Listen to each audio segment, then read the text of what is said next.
সমস্ত মানুষের জন্য খুশির খবর, কারণ পশ্চিমবঙ্গের যুব শক্তির জন্য যে অফিসিয়াল পোর্টাল চালু করা হয়েছে, তো আজকে তার অফিসিয়াল আপডেট দেওয়া হয়েছে। এবার অনেকেই কোয়েশ্চেন করছো যে বাংলা যুবসাথী প্রকল্পে আবেদনের জন্য এমপ্লয়মেন্ট এক্সচেঞ্জে নাম চাপানো বাধ্যতামূলক।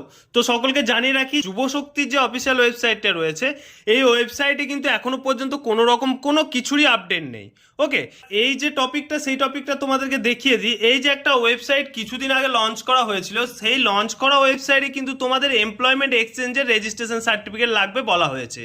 এবার কোথায় লাগবে না লাগবে সেটা আমি আলোচনা করতে চাই না, কিন্তু এমপ্লয়মেন্ট এক্সচেঞ্জের নাম তোমরা মোবাইল থেকে বাড়িতে বসেই কিভাবে চাপাবে সেটা তোমাদের প্রসেসটা খুবই সামান্য এবং খুবই সহজ। তাই তোমাদেরকে দেখিয়ে দেবো যে মোবাইল থেকে তোমরা এমপ্লয়মেন্ট ব্যাংকে বা এক্সচেঞ্জ অফিসের নামটা তোমরা কিভাবে চাপাবে স্টেপ বাই স্টেপ। যেহেতু তোমাদেরকে কোথাও যাওয়ার প্রয়োজন নেই, কোনো সমস্যাও নেই, তাই তোমাদের নামটা চাপিয়ে রাখতেও কিন্তু কোনো সমস্যা নেই। তাই স্টেপ বাই স্টেপ যেভাবে দেখিয়ে দিচ্ছি তোমাদেরকে, ঠিক সেইভাবে তোমরা এমপ্লয়মেন্ট ব্যাংকে নামটা চাপিয়ে নাও। আমি তোমরা যে ওয়েবসাইটটা আসবে, সেই ওয়েবসাইটটা হচ্ছে এমপ্লয়মেন্ট ব্যাংক wb.gov.in। এই ওয়েবসাইটে আসার পর তোমাদের এরকম একটা ইন্টারফেস দেখতে পাবে। এই ইন্টারফেস একটা দেখতে পাচ্ছ, নিউ এনরোলমেন্ট জব সিকার। এই যে নিউ এনরোলমেন্ট জব সিকার অপশনটাই টাচ করবে। এটাই টাচ করলে তোমাদের এরকম একটা পপ আপ, নতুন পপ আপ খুলে যাবে। টার্ম অ্যান্ড কন্ডিশনটা একবার অবশ্যই সকলে চোখ বুলিয়ে নেবে। একটু নিচের দিকে গেলে এই যে টিকমার্ক দেখতে পাচ্ছ, এই টিকমার্ক অপশনে টাচ করবে। তারপর একসেপ্ট অ্যান্ড কন্টিনিউ এই অপশনটায় টাচ করবে। এই অপশনটায় টাচ করলে তোমাদের ফর্ম ফিল আপের যে পপ আপটা রয়েছে, সেই পপ আপটা খুলে যাবে। এবার ফর্ম ফিল আপটা একটু ভালোভাবে দেখে নাও। এখানে তোমরা তোমাদের নাম নথিভুক্ত করবে, তোমার বাবার নাম নথিভুক্ত করবে।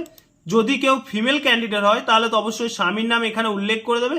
এখান থেকে তোমরা তোমাদের মেল কি ফিমেল সেটা সিলেকশন করে নেবে। তোমরা কাস্ট সিলেকশন করে নেবে এখান থেকে কাস্ট সিলেকশন করার পর এখান থেকে রিলিজিয়ন সিলেকশন করবে। রিলিজিয়ন সিলেকশন হওয়ার পর তুমি ম্যারিড কি আনম্যারিড সেই স্ট্যাটাসটা অবশ্যই উল্লেখ করবে। এখান থেকে তোমরা ডেট অফ বার্থ সিলেকশন করবে। এখান থেকে ডেট, মান্থ, ইয়ার সিলেকশন করবে। তারপর এখানে তোমরা ফুল অ্যাড্রেস, পার্মানেন্ট অ্যাড্রেসের ফুল অ্যাড্রেসটা তোমরা এখানে উল্লেখ করবে। এখানে তোমরা যে স্টেট থেকে আবেদন করবে সেই স্টেটটা সিলেকশন অটোমেটিক হয়ে থাকবে। এখান থেকে তোমরা তোমাদের ডিস্ট্রিক্ট সিলেকশন করে নেবে, পিনকোড এখানে।